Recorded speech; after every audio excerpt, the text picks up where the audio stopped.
Quero te convidar a abrir a sua Bíblia na segunda carta de Paulo a Timóteo. Eu quero ler com os irmãos no capítulo 3, queridos, os versículos 14 a 17. Segunda carta do apóstolo Paulo a Timóteo, no capítulo 3, nós vamos ler do versículo 14 ao versículo de número 17. 2 Timóteo 3, do 14 ao 17.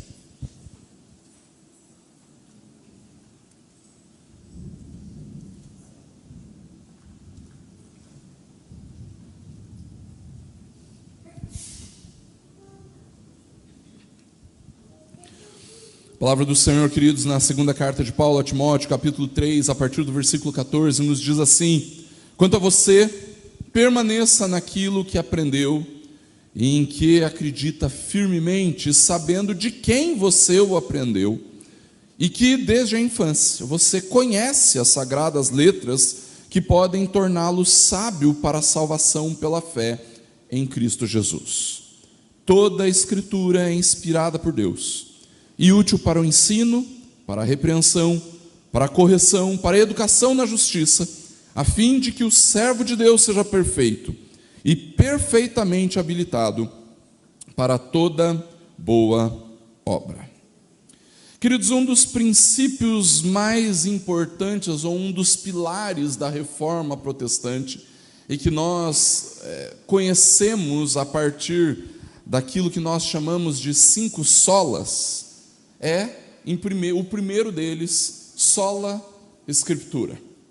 Eu achei muito curioso, queridos, que quando eu entrei para o seminário, e ainda moço, jovenzinho ainda, hoje já nem tanto, eu lembro que na primeira aula de teologia sistemática, o primeiro capítulo, o primeiro momento daquilo que nós aprendemos em teologia sistemática era sobre as Escrituras Sagradas, sobre a Bíblia. E, curiosamente, queridos, a nossa confissão de fé também começa falando a respeito da Bíblia. E eu sempre me perguntei a respeito do motivo disso. Por quê?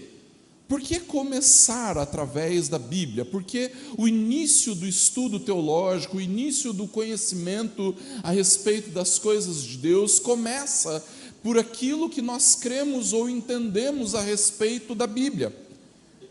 E o motivo porque se a Bíblia não for aquilo que nós cremos, todo o restante da teologia se torna questionável, para dizer o mínimo. Se a Bíblia não é aquilo que nós cremos a respeito da sua inspiração, a respeito da sua autoridade, a respeito da sua infalibilidade, então, tudo aquilo que nós cremos a respeito de Deus, a respeito da Trindade, a respeito de Cristo, a respeito da salvação, a respeito do pecado, a respeito da vida eterna, tudo isso se torna, para dizer o mínimo, questionável. É exatamente por isso, queridos, que quando nós olhamos para a palavra e compreendemos aquilo que ela significa para nós e cremos nisso, então toda a nossa vida passa a ser moldada por ela. Eu disse que o sola Escritura é ou somente a Escritura, é um dos pilares da reforma protestante, ainda que nenhum reformador tenha afirmado os 5 solas. Essa ideia dos 5 solas, queridos, foi algo que os teólogos do século XIX e XX atribuíram aos pilares da reforma, aquilo que entendia-se na reforma como sendo o que considerava-se como o mais importante, aquilo que era considerado como unânime na vida de todo o movimento que surgiu a partir da reforma protestante. Os 5 solas são afirmados por luteranos, por reformados, por todos aqueles que aderiam à reforma protestante, entendiam os princípios e os pilares das 5 solas como fundamentais para o Evangelho. E o sola Escritura, somente a Escritura, não é diferente. E esse princípio, queridos, ele nos afirma aquilo que a própria Bíblia nos diz sobre ela, que a Bíblia é a nossa única regra de fé e prática. E por isso, ela é o fundamento de tudo aquilo que nós devemos crer e fazer, crer e viver. Quando nós vamos para a realidade, hoje as crianças vão ter uma aula especial a respeito da Reforma Protestante, e nós estávamos em casa debatendo a respeito das 95, conversando a respeito das 95 teses de Lutero. Debatendo não, porque lá em casa nós somos tudo amigo, a gente não debate, né? Aí a gente estava conversando a respeito do que se tratavam as 95 teses, e eu falei que muito provavelmente, apesar da gente perceber a crítica contundente de Lutero à questão das indulgências nas 95 teses, talvez o ponto em que mais tenha quebrado a igreja e que mais tenha causado rebuliço na igreja era a demonstração de que Lutero se opunha à conhecida infalibilidade papal, e a tradição da igreja impede igualdade, ao magistério da igreja impede a igualdade com aquilo que a palavra diz. O texto que nós acabamos de ler, queridos, é um daqueles que nós consideramos como mais fundamentais ou mais importantes na afirmação do ensinamento de que as Escrituras são inspiradas por Deus. Paulo está escrevendo e ensinando ao jovem pastor Timóteo que ele deveria permanecer fiel àquilo que ele havia aprendido da vida da fé, e que ele tinha aprendido com o próprio Paulo, mas também com a sua mãe, a sua avó, mas que ele deveria permanecer firme na verdade do Evangelho, através daquilo que ele conhecia sobre as sagradas letras, a respeito da Escritura. E o motivo pelo qual o apóstolo Paulo faz isso, queridos, é que, em primeiro lugar, ele afirma com toda a convicção: a Escritura é inspirada por Deus. Nós, queridos, assim como Timóteo, precisamos permanecer firmes no Evangelho, porque a Escritura é inspirada por Deus. Literalmente, o que o apóstolo Paulo estava dizendo para Timóteo era que a Escritura é o resultado do sopro de Deus, ou que a Escritura foi soprada por Deus. A ideia de que ela surge a partir da vontade de Deus, queridos, precisa ser algo que cativa o nosso coração, mas também que nos enche de temor a respeito daquilo que ela nos diz. Porque nossa vida precisa ser moldada a partir daquilo que Deus diz sobre a vida, sobre a eternidade, sobre Ele mesmo e sobre aquilo que nós somos. Uma das grandes críticas que os reformadores enfrentavam, tanto no período ali do fim desse momento em que nós chamamos de Reforma Protestante, como nesse momento da pós-reforma, é que, apesar de negarmos a autoridade ou a infalibilidade papal, nós criamos num papa de papel. Tudo bem, vocês não têm o papa e tudo mais, mas vocês têm um papa que é de papel. E quando a gente fala dessa forma, parece algo extremamente desprezível, né? Vocês creem num papa de papel. O nosso papa, pelo menos, é de carne e osso. Quando, na verdade, quando nós olhamos para aquilo que a Bíblia se propõe a ser, aquilo que a Bíblia de fato é, então falarmos que nós temos um papa de papel, na verdade, é para nós um grande elogio. A ideia de entendermos que tudo aquilo que nós cremos em matérias de fé e tudo aquilo que nós devemos viver na nossa conduta é determinado por aquilo que foi inspirado por Deus. Isso precisa servir para nós como um grande encorajamento, como um grande incentivo, por sabermos que foi o Senhor quem nos deu a sua palavra. Queridos, nós só podemos considerar que a Bíblia é a nossa única regra de fé e prática, porque ela foi dada por Deus, porque ela foi inspirada por Deus. E com isso, queridos, nós entendemos que o Senhor, pela sua graça e bondade, e pela inspiração do Espírito, e por um milagre, o Senhor Deus preservou a sua palavra de todo e qualquer erro e de todo e qualquer pecado que os autores da palavra poderiam demonstrar ao escrever a palavra.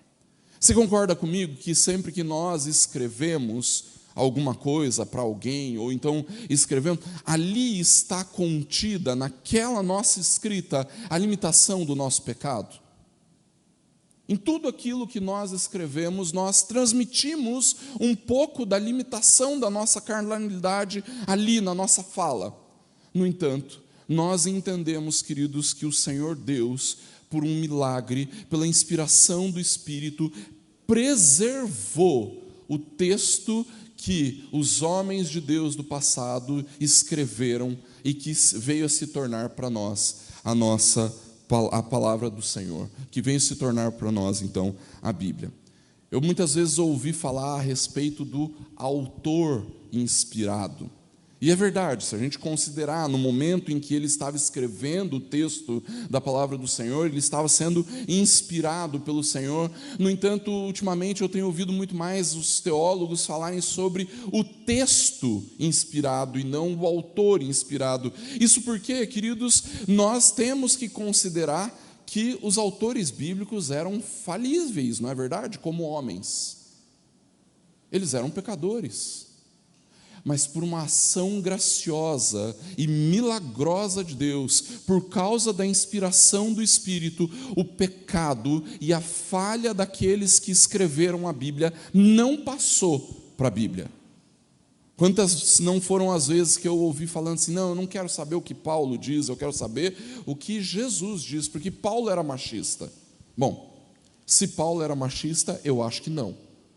Mas mesmo se ele fosse, pode ter certeza que o machismo dele não passou para a Bíblia. Se alguém era um mentiroso contumaz, pode ter certeza que a mentira dele não passou para a Bíblia. Se alguém era alguém que tinha dificuldade para conter a sua ira e era impaciente ou amargurado, pode ter certeza que isso não passou para a Bíblia. Porque o Senhor Deus, na sua graça, pela sua inspiração, pela inspiração do Espírito, preservou o texto da palavra de Deus. A Bíblia é exatamente como Deus queria que ela fosse. O Espírito do Senhor inspirou a escrita do texto sagrado para revelar tudo aquilo que nós precisamos crer.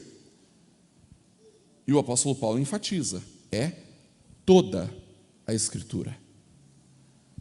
O que quer nos dizer, queridos, que nós não temos o direito de tomarmos apenas aquilo que nós gostamos, ou então aquilo que nós consideramos como mais importante, ou aquilo que nós consideramos como mais agradável, não. Toda a Escritura é inspirada por Deus, ou é tudo, ou não é nada. Agora, nós também precisamos nos lembrar, queridos, que nós precisamos permanecer firmes no Evangelho, em segundo lugar, porque a Escritura é útil. Não é isso que o apóstolo Paulo fala na continuação do texto? Toda a Escritura é inspirada por Deus e útil. Útil para quê? Ela é útil para o ensino, ela é útil para a repreensão, ela é útil para a correção, ela é útil para a educação na justiça. A palavra de Deus é útil para nós, queridos.